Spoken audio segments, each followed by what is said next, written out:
Hey guys, so this is David here, and we're going to take a look at our second installment of games from the Second Kings Indian Training Arena last Saturday, and that would be the 18th. Yep, 18th of October, 2025. And the winner again is Aditya. Congratulations, Aditya, with, let's see, only one loss. The rest were wins. Only one loss against Vivek. And Vivek had one other win and one loss. And it looks like Ryan's game didn't start. So, and we're going to look at Augusta. We always want to take a look at the ones who have a hard time and really figure that out and see what Augusta could do today to improve. Now, I did promise that I would look at the second set of 6 games. The last tournament featured 12 games. We had 8 in the last one. We only had 5 in this one. So you guys have got to keep coming to these. I guess you were busy last Saturday, but let's keep coming to these. And anyone could really come. You can invite your friends, family. So we'll have some great tournaments with some more people. That way you get paired more quickly in arenas. It just keeps pairing you with the next person. So if you have like, more than 12 or so, it should be pretty good. You'll keep getting pairings. Now, what I did is I created this study, and we have 16 games now. So I think I just kind of want to breeze through them, get to the core of the games. Let's get to the main concepts. Well, this is actually invite only. So let me know if you'd like to be invited to the study, and then you can make some comments as well. And I talked about that a bit last time. So for example, game 6, you can go ahead and let's say move 8. There's an exclamation mark, good move. The computer did that automatically, I think. So if you want to, you go here and you can make it a blunder. I mean, 2 question marks. I doubt that. Maybe it's a brilliant move. Maybe you think it's even better. Or you can say, give an evaluation. Oh, black's doing better, white's doing better, slightly better, winning, or just a little bit better. You could say the initiative, attack, counterplay. So these symbols are very useful. I grew up doing that. We just write it out with my coach, and you put the symbols, and that will tell you why it matters, right? Why are you making this whole line here? What's the conclusion? Now, of course, you can also do comments. These are great. I think of that as like a journal or diary of your chess games. So let's go ahead. I'm just going to keep it down a bit because my family's sleeping. So I just want to get this done before the next class so you guys can learn from it. Okay. So let's go ahead and look at game. Now we do the first 6. This would be 7, which is actually a game between Shrey and me. So not to show that I'm, beating you guys up or something, but it should be instructive. If I win, how am I winning? And I'll explain to you how I'm doing that and what you could have done to stay in the game and hopefully beat me. I'm sure you guys will beat me at some point one day, right? Maybe during the class, and not now. You got to work at it for a few years. Maybe, I've been playing for a couple decades, at least longer than you. So, you'll get there if you keep at it. You'll beat me, and then you'll be beating players that are 2,300 and beyond, right? So, and then become GMs. If you guys really want to do it and start with your first title, would be basically expert 2000, and then national masters 2200. Candidate master internationally is 2200 FIDE. So I got that one, and national masters 2200. And you guys can go for women's titles as well. There's a woman candidate master, woman FIDE master. So regular FIDE master is 2300. I'm not sure that women FIDE master, there's like different ratings. And there's women international master, women grandmaster. So you can go for, so for the girls in the class, you can work towards your women's title. And just do well in local tournaments. Just work to do better and better in tournaments. It's okay. You'll lose at first, no problem. Maybe you'll win some, but even if you lose all your games, it's all about getting stronger. And by the end of the year, and by the end of this school year, you'll see a lot of improvement if you keep at it and you do your game analysis diligently. So you look at this, do it yourself. You can check with the computer, speak with me about it. If you read books, that's great. Do puzzles online, do puzzles from a book, and just keep playing at the King's Indian class online and in tournaments. Okay, so this is game 7. So this is the game between Shrey and I here. Okay, I'm gonna go ahead and zoom in on it and let's take a look at it. So again, just breezing through the games pretty quickly. Okay, I play e4, e5, knight f3, knight c6, b4. I'm playing the Scotch opening. So basically, we have the Roy Lopez, a Spanish game, bishop b5, bishop c4 is Italian, and d4 is the Scotch. And what you can do is if they take it, which they're supposed to, you can take back, or you can play the Scotch Gambit and ignore them for a little bit. There's so many ways you can play this, but this is pretty good. And you'll get it back later, probably. Um, they shouldn't take with, like, they shouldn't take back. If you want to take, this is pretty good for white. Half a pawn up in evaluation. So white's doing well. Black is okay, but you're not supposed to take it. If you're playing with black, just so you know. So if they play a Scotch against you, take with the pawn, the knight takes. You can play it. You can see look at the opening book.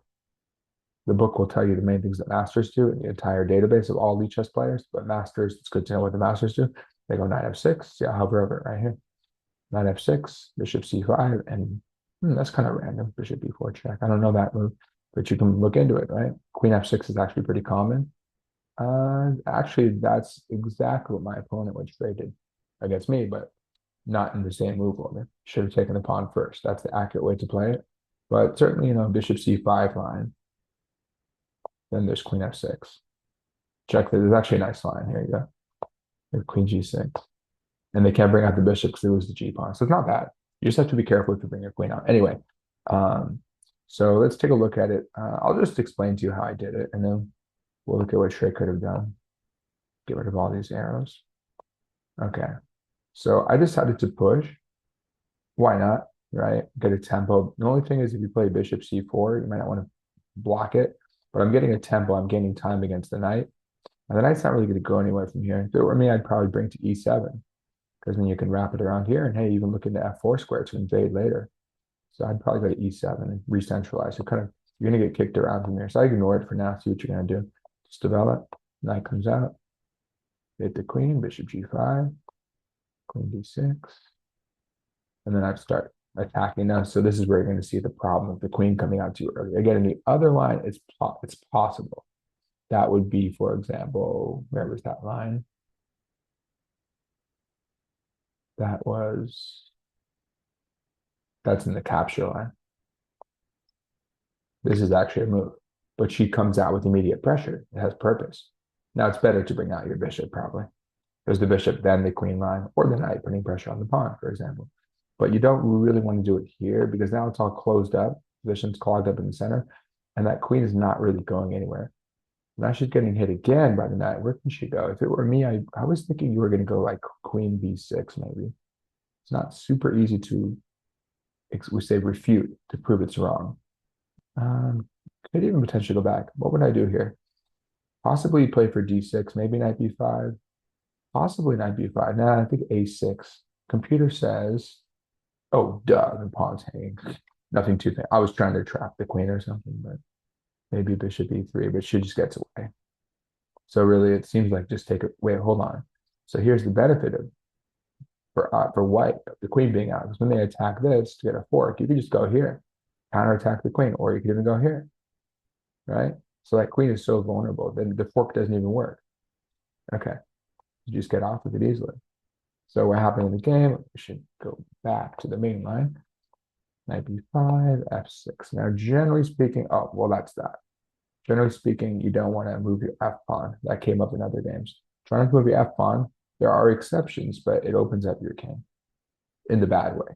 Now, this is different. People think, oh, why should I move like beginners, why should I move my central pawns? My king's open, but that doesn't matter. Because if they check here, you have c3. Bishop e2 covers this way, and you're going to castle so quickly. But if you play f6, for example, this just happened to my student yesterday, where the bishop was on c4, and then they couldn't get the king, they couldn't castle.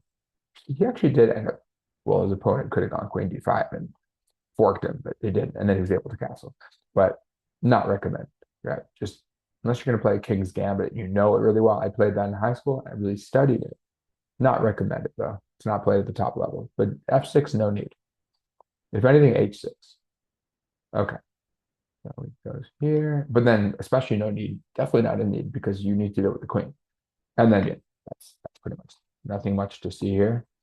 It's an extra queen. I just like start gaining trade down pieces, push my pawn in. Good square for the queen because she can't be bothered in there. And then I can start looking at maybe doing stuff like bishop c4. It's not a checkmate yet, king s d8, but just start targeting him. I'm really just focusing on rapid development here. Okay, the rook gets taken. I win the exchange. And then I just took too much material. So he figured, okay, well, what I'm going to do next is go here. And then rook's going to invade and come down, double and everything if he comes over. That's game. There's nothing to do. So anyway, but the queen ended up hanging. That was the blunder. But a lot of times the blunder comes about because of earlier mistakes, and you end up getting in trouble, and then you blunder because your position is tougher, right? Okay. So Shrey, just watch out for that queen. Now you know the line, right? So next time, if you're going to play Scotch, maybe you aren't super familiar with it, just take with the pawn. They could do this one. Actually, I'll show you something real quick. So Scotch, it's very interesting. So Scotch Gambit, see? They ignore it. Now the knight goes to f6. Okay, so you have to know this move. It's very important. White goes e5. All you have to do is do d5. They shouldn't take en passant because then you just take it to fine. So they'll probably go bishop here, and then you get to bring your knight in here, and black is fine. Knight takes here, and you just go here, no problem. They take, and you just take. You have a fine position, right? Look at that. Black is scoring pretty well here. Computer says likes black a tiny bit. Nothing huge, but after bishop e3, likes let's see what it likes. Queen h4 is interesting too. You can even do that. Threatening this and castle. Yeah, it's very active. Sometimes you can get away with it. It's not like you could never bring your queen out because they go g3, you just come in deeper, bring your bishop in. So anyway, it's just interesting. So keep that in mind. That's called the Scotch Gambit. It's okay for both sides. You just have to know it pretty well, though. It's very sharp. Okay, now Aditya versus Shrey. So this is Aditya on his path to winning the tournament. So let's look at it from Shrey's perspective, so we see what Shrey could have done better to survive, survive back. So e4, e5. Of course, you can mix it up. You could play a French, e6, then d5, Caro-Kann, c6, then d5. I've played Scandinavian quite a bit. d5, pawn takes, knight f6, and take back. Or queen takes back immediately, which, again, queen's coming out early, a little risky. Sicilian, of course, very popular, very sharp. You have to memorize a lot if you want to play Sicilian. If you want something solid, you could definitely, other than e5, definitely the French or Caro-Kann. It's a little less memorization, just knowing the concepts. So we could look into that another time. So we have e5, knight f3, knight c6, good. There's your Spanish. a6 is a good response. That's actually the main response. Now, interestingly, if the bishop takes, the pawn takes back, black doesn't actually win this yet. White doesn't win this, I mean. They remove the knight from the defense of the pawn, but it doesn't matter because maybe you can pause and figure out how white is going to lose the pawn, how black wins it back. Queen d4, it's a fork. See? And black's fine. That bishop pair, we'll just trade pieces. It's an equal position, but the bishop pair is pretty good. Sure, double pawns, a little weakened structure, not a huge deal here. Can't really get to them. And the bishops are going to come out on good squares and have some good scope. So there's no need to take it. There is a line where you take it and play d4, but it's not that great. This is the best move. Okay, now b5, you don't even need b5 right away, actually. The main move, as you can see, is knight f6. There's also d6. Okay, so b5, it's okay though. It's not bad. Well, Vladimir Kramnik is involved in the current cheating controversy, and you can look that up. Maybe the parents looked it up with chess news and all. Kramnik is trying to crack down on the cheaters. In this case, it led to very bad consequences, and so Kramnik lost to Mamedyarov. I haven't seen him around a while. These are great players you can look into. Mamedyarov has done this a lot. Anna, there's Anna. He won. He won again. So you can look these people up. That's another thing. When in the database, you say, oh, how did Anand win? I look it up. I learned from it, right? Look how the best play. Bishop goes back. That move, that's not the way to go, I think. You can see it's been played before. People have gone knight to a5 and just gotten rid of that bishop pair. Knight f6 is fine. Let's see what the computer likes. Computer likes bishop b7 even. Knight f6 makes sense. Just keep developing, right? So let's say d4. Oops, yeah, plugging in. Where's my power level? We have, plug it in real quick. So we have d4, d6, and then it can support the center. Get your bishop out, castles, and castles. Something like that's pretty normal, pretty solid. Okay, you're going to have the typical space advantage for white because white has 2 in the center, supported by the c3 pawn, right? And black only has 1 in the center, these 4 central squares. So 2 for white, 1 for black. So, he has the first move, got a little more space. That's pretty much what you should do, something like that. Knight d4, this doesn't end up working out. There's actually quite an interesting line. So you let him off the hook. And then black's okay. So how do you punish this? You take it, pawn takes back. Amazingly, you have this move. This is the only move that wins. Now, because the rook is undefended, no matter what the king does, you're going to lose the rook. Because the king's exposed, rook's defended. That's the bread and butter of tactics. That's how you get to tactics. Exposed king, loose pieces. So no matter what you do, look, if you go here, fork, wins the rook. Now, what if you say, okay, I'm going to go to dark squares? Or he kicks you back. Here, you have nowhere else to go. Then it becomes the same thing. And then he wins the rook. So that's what is very tricky, but keep that in mind. You actually have this move. So you just trade and do that. Now in the game, you just castle, which is understandable. It's not a bad move. Knight takes, pawn takes, bishop out. Now you're hanging the pawn though. So DT, you're hanging this pawn right here. Oh no, sorry, Shrey. Shrey, you're hanging the pawn at e5. You could just take it. Say, okay, fine, let's do this. And then takes over the center. And white's just up a pawn. And black still needs to castle. So 97. So this, I think I would just go with like a developing move such as knight c3. And that's looking pretty good. Let's see, why is it like d5? d5, d6. Because it gives you the ability to sink the knight into here, guarded by the pawn. So for example, if you do knight to c3, now you don't have this option. So it's a little more aggressive.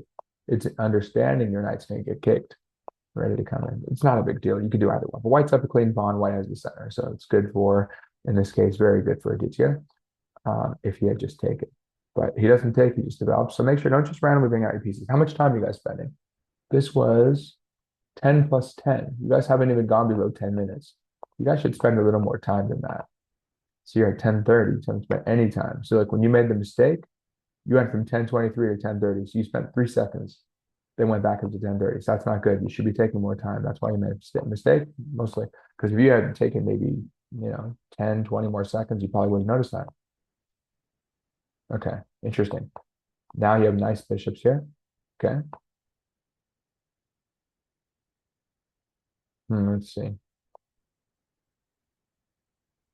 Well, you are getting doubled pawns. That helps black out. So what should you do? Computer makes sense. It suggests just getting your bishop out. Say get the queen out or the rook out and bishop out. And let's say kick it.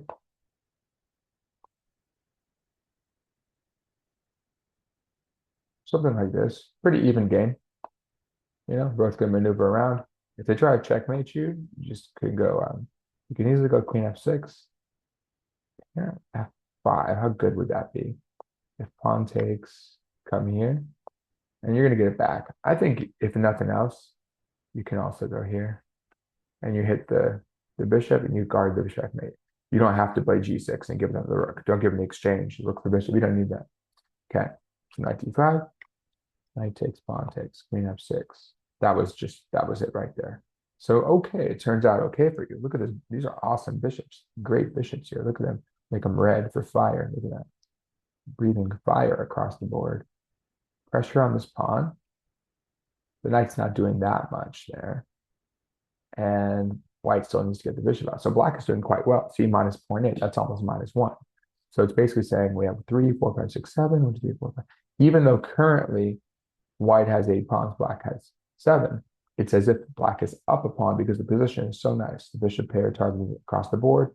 The pawn on g5 is under pressure. So this knight's going to be unstable soon. So anyway, then here's the mistake. Boom. So basically it's just a fork. So when you move the queen away, you probably realize they're like, oh, this is not defended. Take, and it's a fork. Okay, this is a very important point here. Now, when you get forked, we actually looked at this a few weeks ago in one of your games. If you get forked, there's an exchange on the line, like losing a rook for a knight, losing a piece. you should give up the rook for the knight. That's not that bad. If you lose a whole piece, you're gonna lose, but you're gonna have a tough time hanging in there. So all you gotta do is tuck your bishop back, let him take. Okay, you can take. You don't need to take with the rook. It's fine. Let the king come out. Rook can go to the E or D file. Fine, get the bishop out. Take your pawn. It's not that bad. I mean, it's not great. The pawn structure is messed up, and he's up in exchange. But anything could happen. It's a bishop pair. So it's a bishop for a rook, but black is definitely still fighting. Now in the game, I'm saying plus minus. The winning position for white.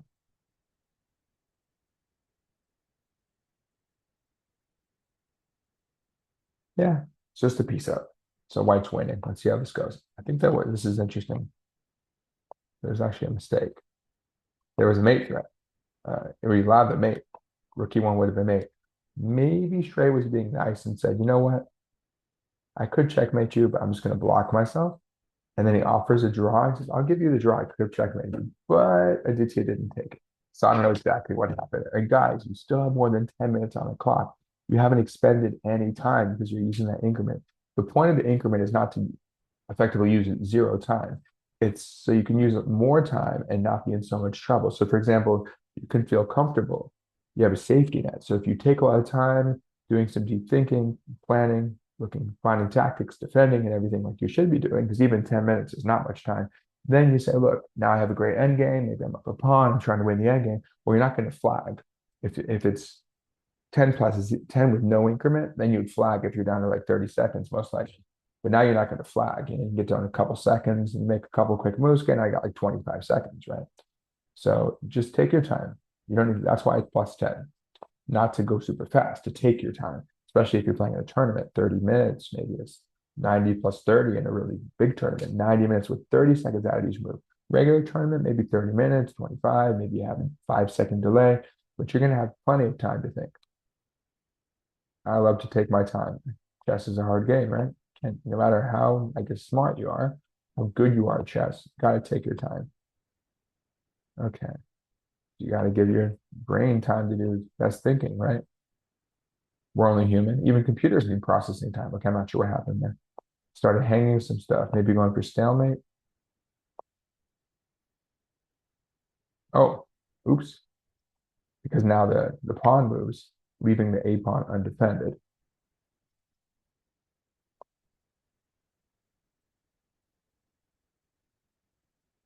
Yeah, and then you just, yeah, yeah, it's just piece up. So it ends up being an escape there, and then it ends up being a win for white. And then you hung that. Yeah, but it was a piece up and a pawn up. No, sorry, 5 to 2, 3 pawns, 3 pawns up. Because you got these just extra pawns here just shoving down the board, and that's game. Well, you don't need to give him that, but maybe you move too much. Just like move the bishop out of the way, support. Like you bring your knight out, move the bishop, start pushing your pawns, and win. It's not a big deal. Yeah, they have 2 pawns coming. Now you can bring out the second one, start pushing both, and they can't stop it. And he just gives up. Okay, good game. Watch out for that mate threat, though. See, even though Aditya was totally winning, he could have lost because you were focusing on the bishop. So were you. I think, well, either Shrey saw it, was being nice, or he didn't want the knight to take the bishop. So you believed your opponent. Don't believe your opponent, right? It's not real. It's a ghost threat. What's real is that you could win and get this guy. You can get this guy. Oops, get this guy right away. That's what it is. Okay. So now we have Aditya playing against Amog. Okay, so Amog, this is 9. This is okay, this is the 9th game. This is still from the first tournament. So we'll do 9, 10, 11, and 12. And then our third installment of games will be in the next video. But we're gonna have 2 videos with 12 games total after this video. Okay, so this one is Amog has black. Okay, so Aditya, we're looking at it from, let's look at it from the winner's side this time. So let's see, okay, let's think of it from the perspective of Amog. How does Amog win? It's good to look from both sides.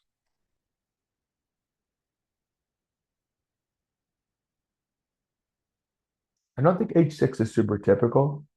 Oh, it's okay to it's directed against knight f6. Now, actually, I've seen Anand do quite a bit of bishop c5. The most popular move. You'll probably see him up here listed. Um, you probably see him up here somewhere. A lot of Carlsen, Aronian, a lot of those guys do this. The point is, if you go here, the knight's able to come in. That's annoying, right? But when you go bishop c5, you're still covering the square. The knight can't come in to make the double threat against. It's in two pieces attacking the f pawn, ganging up, piling up on it. They can't do that. Game, you're going to take that. You're going to take this. Funny enough, just to show you the discovered attack here doesn't work because you just take. Rook's hanging. Game over. Everything's going to collapse. That's bad. So h6 is directed against that. Let's see what the computer thinks. I'm curious. It doesn't say it's bad, but it says, if you just bring out your knight or your bishop, yeah, bishop here. Bishop's better. Even the knight's okay. You just have to know what you're getting into. But I'd say go bishop c5 next time, okay? Stop the fried liver attack, because this is the fried liver attack. See? No, it doesn't say it there. That's funny.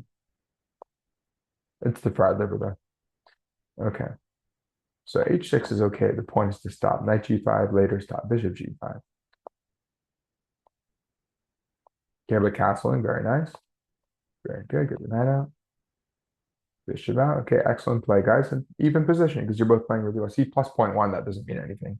But plus 0.1, plus 0.2, maybe even plus 0.3, it doesn't mean much. It's going to go back and forth. It's going to fluctuate a lot, like your ratings will. It's part of it. Don't worry too much about it. It's going to happen.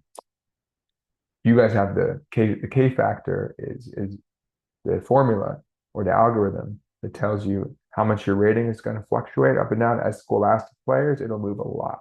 So don't worry about that. The rating will follow. When you have good tournaments, you'll get those points. Once in a while, go down. It's fine. So bishop e3. Now, bishop takes. That's actually the most popular move. Takes. Rook e8. Now, the thing is, it's interesting. The pawns are doubled, which, some people might think is weak, but they cover a lot of important squares. Yeah, diagonal coverage. So that means that black can't come in. Also, this half open file to use for the rook when the knight moves. And the knight can start, you can start using these squares in here for the knights. So basically, I was talking to my student about this earlier, because his last name is Eagle. So I'm like, well, very appropriate. You can use your eagle talons. Use those talons to grab those squares. Look at what can black do. Can't get there so easily. So rook e8. a3, let the bishop go back, I guess. Okay, that's a threat. Now, as it turns out, it's a fork, but it's actually not working. There's an amazing line. Look at this. I've pulled this up here. So bishop takes f7. This might be a good moment for you to think and solve this. You can pause here or on the next move. If you pause the video, it's a puzzle. It's a puzzle within a game. Why is this good? Why does bishop takes f7 work? Okay, I'll make the next move. If takes, oh, it's not allowed to take. That's why. Okay, what if he goes here? I think there was another. Wait, hold on. There was another takes. Oh, I did it because I was looking at this one. So, though this is cool, I should show you. It's a good thing I mentioned. Double check. And then you get the knight back. Can't move the knight because it's checked twice by the rook and the knight. So king goes back and say, okay, thanks. I'll take that. And white just picked up the f pawn. So it backfires on black. Here, queen f3. It's okay. You could have taken f7 first. See? But this is the best move. Takes. Here. Queen out. It's very similar to this line, actually. But here you can take e8. Queen takes back. And then you have a big attack. So you can do this. And by the way, if they go knight takes d2, check, hang the bishop, lure the king out, and that's checkmate. Pretty nice, huh? Too many weaknesses on light squares. We call these light squared weaknesses. Look at these pawns. Only 2 pawns covering dark squares. Look at this bishop. He's in there. All these light squares and all these pieces for black are just stuck. They're just like sleeping, just sleeping on the bench. You get them into the war, you get them into the battle, or you get them into the game, like into the soccer game or something, right? Okay, they're just sleeping because they're stronger than pawns. You need to get those guys out. Queen f3, knight takes f1, queen takes f1, rook f8. Okay, now you finally guard f7. So white should have taken that. That's a big reason why black ended up winning. So Aditya, you missed some opportunities. Well, if he had won this, he would have won all of his games, I think. So Moog is able to fight back and get his victory. Okay, invasion's good. You're striking the c2 pawn. Here's the problem. You give him time to guard himself, and you can't take c2. You're going to lose your knight. So what if you had done this?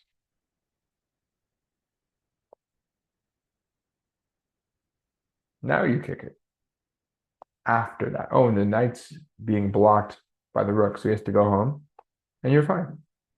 Maybe you can go b5 or something. Maybe even d6. Yeah, next d6. Queen g5 it likes. d6, get your bishop out, right? Okay, so c6, kick it out, kick it out, and very nice. So Amoga did end up taking c2. Very nice, neutralize. Knight takes, d takes. So what do we have here? We have an exchange up, rook for knight, and loads of pawns, 8 pawns against 6 pawns. So yeah, black's winning on material.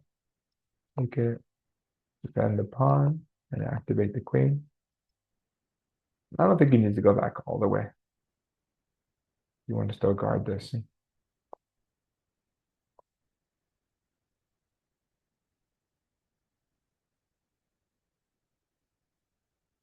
But you still have an extra exchange. There you go. Very good. You mobilize, check, trade queens if you want. Oh, or you just take that guy. You can also trade queens if you win if this makes sense. Okay. It's a little opening your king. You're probably okay, but I wouldn't open my king up like that. It's not necessary. Now, this was interesting. See, so because you opened your king, white ended up getting a counterattack, right? And then white could have won. Wrong way. Queen, okay, pause it here. Pause it here. Analyze. You can analyze with your siblings or your parents or on your own. So you do queen check, then game over. So you just did the wrong one because you gave him time to breathe with rook here, and then black is the one coming in. Check, check, checking. Well, now black's just up a rook, and there's no, and you have a checkmate right there. But it's okay too because you're in trading. You're just up a rook. So it just takes longer, but a win's a win. I'll take it. Very nice. Okay, so what happened here? A lot happened. So we talk about bishop c5. h6 is okay, but bishop c5 is another move. We talked about the f7 tricks that white missed and black covers. We talked about you take c2 first. You win a pawn. Yep, so black's playing very well. So Moog ended up getting that victory. Watch out for the f6. f6 doesn't do much for you. Well, it ended up opening things up, right? See? You have to watch out. And then g5, I think that was too risky. There's no need for g5. You didn't need to do that. Could have attacked him. See? You don't need g5. Just opens up your king. And that ended up leading to the possibility of winning for white. White missed it, and then black won. Good game. Okay, so now 10, 11, 12. So we have, I'm playing against, I'll just briefly look at him. So I was actually able to get a Moog. He's tough too, huh? Let's see what happened against the Moog. So we'll look at it from his perspective now, from the person who lost. Okay, he's taking the center. I'm fianchettoing on b7. Put some pressure on his center. Yeah, see, so I have 1, 2 looking at e4, and he has 2 guards, but I'm trying to get rid of his knight to win the pawn, maybe. So we have this.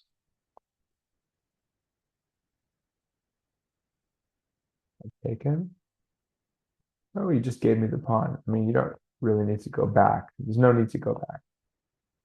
If anything, you go forward, push the pawn, bring up the bishop, you can trade it. When you go back, you're just giving me the pawn. I think you just overlooked that. So I'm up one pawn now. Go back, and I go back, no problem. I'm not sure what that does for you. Makes you have a more purposeful move, you know? I'm not sure. I mean, maybe bishop, yeah, bishop d3.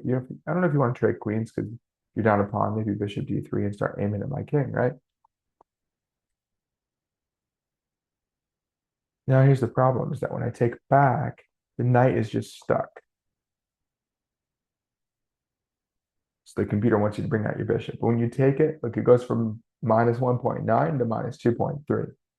So it's basically treating it like I'm up 2 pawns because the position is very strong. Okay, chip at that.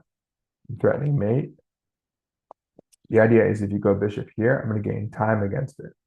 To go back, let's say, then just keep squeezing like a boa constrictor. Right? That's pretty dangerous. Oops. So then I get the queen fork. Then he just resigned. So yeah, you could fight on, but it's a queen rook. So you go bishop here. Rook e8. Let's look at this. You could bring this around, but you can play rook e8 too. Rook f8. Knight comes out. See what it has in mind. Wants to bring this around. So like if you go g4, knight comes in, bishop takes, pawn takes, and black is getting a nice squeeze. There's two bishops roaming across the board. Bishop c5 check might come, and pawn up. So that looks pretty good for black. It's actually 6 against 7. So then you just gave up at that point. What can you do? It said the king moves away. Okay, hit the rook. Rook moves, let's say. Just keep invading. You can't take because then these pawns are just rolling in too strong. That's a tough position at that point. Okay, and then I played a detail. Blitz through this one. Let's just say I won. Let's see. So it's quite a good game by him, actually. But this was a mistake. It's like the Noah's Ark trap. Got to go back. Well, the bishop doesn't really do anything anyway, right there. Maybe c5, maybe knight c, bishop c5, knight c6. But you're just walking into my pawns now. Okay, so I win a piece for the pawn. I play a4 because I want to strike with my bishop on a3. Look at the diagonal. Develop. Kick the knight out. Develop. Okay. Hit d6 and d4. So I'm winning something there. Okay, the knight comes over. I take the file so I could play like knight c7. Kick the queen out. Or not. But I'm still trying to kick her out. So we attack once, twice, hit the knight. If the knight takes, well, can't take h4, you lose the knight. So, and yeah, things are just kind of starting to fall apart a little bit. Then you can take it. The knight comes in, knight wraps around, hits the queen. Queen comes out. Knight hits the queen again. Start shoving those pawns over there. Gain some space. I can wrap around and get the queen in there near the black king. Check. Check. Mate. Sorry, mate.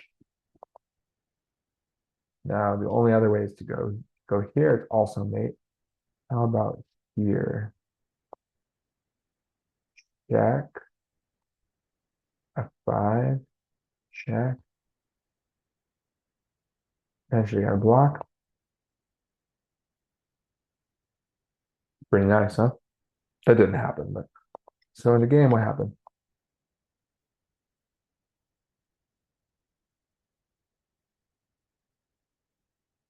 Oh, that's what did happen, actually. It wasn't made already. But it was a good game. It was very complicated. And Aditya tried some complicated things over here on the king side to stir up some trouble for me. But I think pretty much once I kicked the queen out, I got dark square control, I got light square control. Chase that queen out of there. Take d6 and start to collapse the position. But it definitely gave me a good fight. That was the closest one so far. But except for this move, just it was a free bishop, you know? When you see it, say, okay, fine, I'm just going to go back. And then castle. And you're still in the game. You're okay. Totally fine. But then you got trapped. That was the main thing. Okay, last one for the day. Now we're going to look at brother against brother. Aditya versus Augustia. Aditya has black. So it's Augustia against Aditya. Okay, so Augustia, let's see what you could have done. Okay. Oh, so this is the one for the second week. We're going to begin looking at the King's Indian now. So I'll show you, give you a sense. But this is so after E4, sorry, D4 first move, knight F6, C4, G6, knight C3, bishop G7. And the white has to figure out how they want to play against the King's Indian. Now, actually, E5 is not correct. Takes. So what you should do is you should go queen takes queen, then knight G4. You're forking this. Or if knight takes queen, still knight G4, huh? This way. So you get kicked around, but what you're wrapping around is still doing good things. That's hanging now. Okay, kick the knight. Double guard it with the other knight. And you get your pawn finally. So that's pretty good. This is okay, but the main thing to do is trade queens. Okay, so I'm pushing the center a little bit. And what was I doing here? I don't think why I did this move. Was there a method to my madness or no? And what's the deal with bishop takes? I have no idea why I played e6. I don't recall. I don't remember. It doesn't make any sense, but I could have just developed my pieces. Bishop e2. And then let's say you trade. Yeah, you could take h5 and mess up the pawn structure.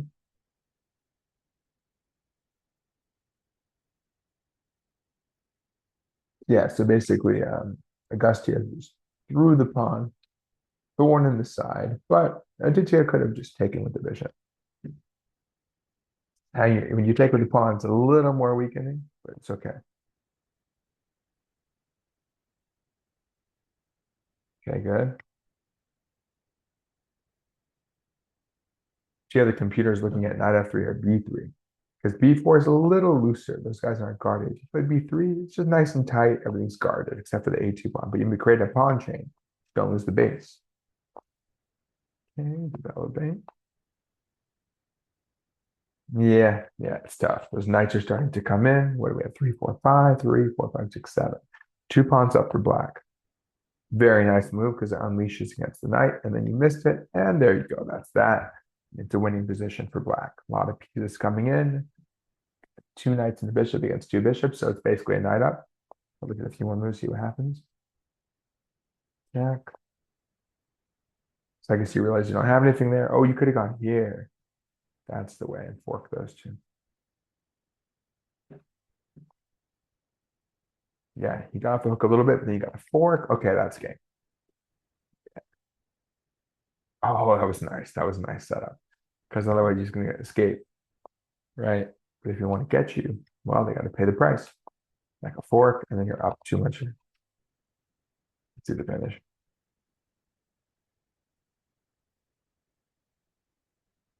Nice. Nice checkmate. Very nice. Very nice. And that was game 12. So in the next video, like later this week or next week, I'm going to look at more of the King's Indian. I'll try to do it soon, actually, to give you guys feedback on the King's Indian.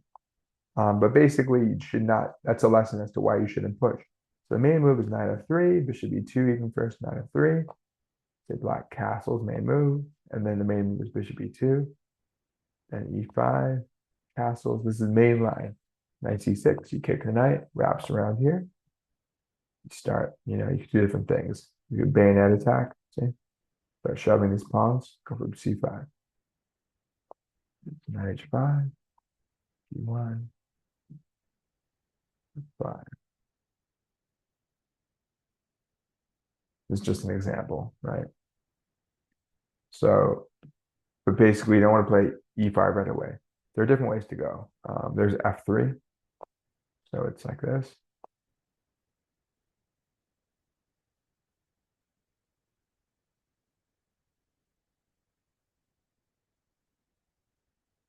And, your white can build some pressure that way too. But basically, you just don't want to play e5 right away. So you guys know a little bit about the King's Indian then. Ended up working out for you in the game, but just be careful about that. Yeah, good games, guys. So I'm looking forward to analyzing the other King's Indian ones soon and look back, take those lessons from the games, apply it, and I'll see you guys in the tournament on Saturday. I'm going to try and play in this one and hopefully get some more so you guys will get more games in. All right. Good job, guys. See you this weekend.